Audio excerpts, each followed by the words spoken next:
Well, Indian Prime Minister Modi literally has just finished his speech, a joint session. And while he is in Washington this evening after the address, he's going to be experiencing an official state dinner with the president at the White House. The Prime Minister's visit comes at a time when human rights abuses and persecution of Christians and other religious minorities continue to increase in India, and that, of course, has many, many people concerned. The U.S. Commission on International Religious Freedom has recommended that the Department of State designate India as a country of particular concern. They've been doing that since 2020. And that, of course, is for their engaging in systematic, ongoing, and egregious violations of religious freedom. Well, joining me now to discuss this is Arielle Del Turco. She's the director of the Center for Religious Liberty here at the Family Research Council. Arielle, welcome back to Washington Watch. Always great to see you. Thank you for having me. All right, well, let's go into this. There may be some of our viewers and listeners right now who may not be aware, but tell us about the persecution of Christians and other religious minorities that have been taking place in India. Yeah, India likes to bill itself as the world's largest democracy, and in a way it is, but that simple line masks a lot of the reality that many Indians face, especially religious minorities. They face a lot of discrimination, especially Christians, through something called anti-conversion laws. These are laws meant to prohibit Christians from sharing their faith with others and leading other people to Christ. And even being accused of violating one of these laws can inspire mob violence against Christians. We've seen churches burned to the ground over these types of accusations. So there are a lot of issues happening in India. And this is something that the Biden administration should not be shy about addressing. Absolutely. I've seen reports literally of hundreds of churches being destroyed by fire and vandalism, all sorts of things. It's not just an isolated issue here and there. You bring up the Biden administration. What do you think they need to do? What does this administration do and the State Department to address this? Now is a good time to address it with the Prime Minister being here. Well, the first thing the Biden administration needs to do is stop lying to themselves and stop lying to the rest of the world about this. Even the State Department's annual International Religious Freedom Report talks about these issues and reports on them every single year. And every single year, there's a plethora of terrible incidents that occur in India, with law enforcement and the government doing essentially nothing to address it, or worse, fomenting this kind of hatred and intolerance towards Christians. We also see it in Muslims, and Prime Minister Modi's party has been a huge part of making this problem even worse. So the State Department specifically can label India a country of particular concern. This is a U.S. government designation that is meant to be applied to the worst countries in the world on religious freedom. And sadly, I think India fits the bill for this.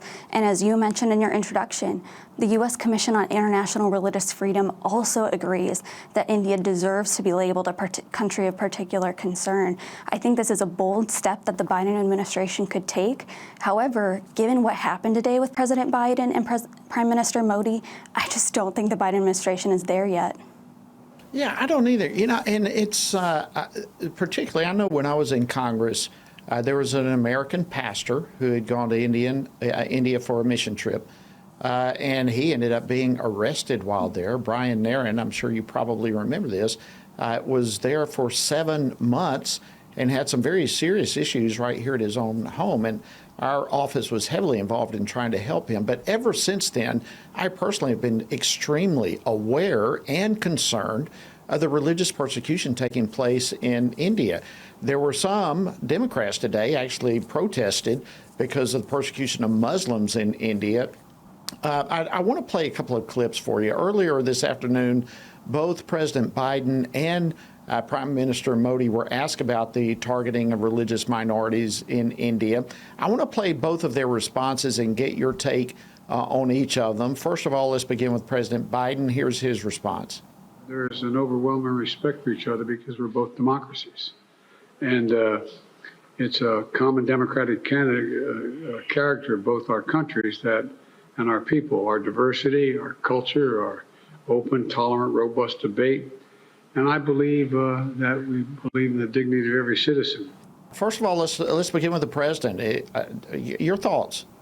It's just embarrassing to hear President Biden say this, and we all know it's not true.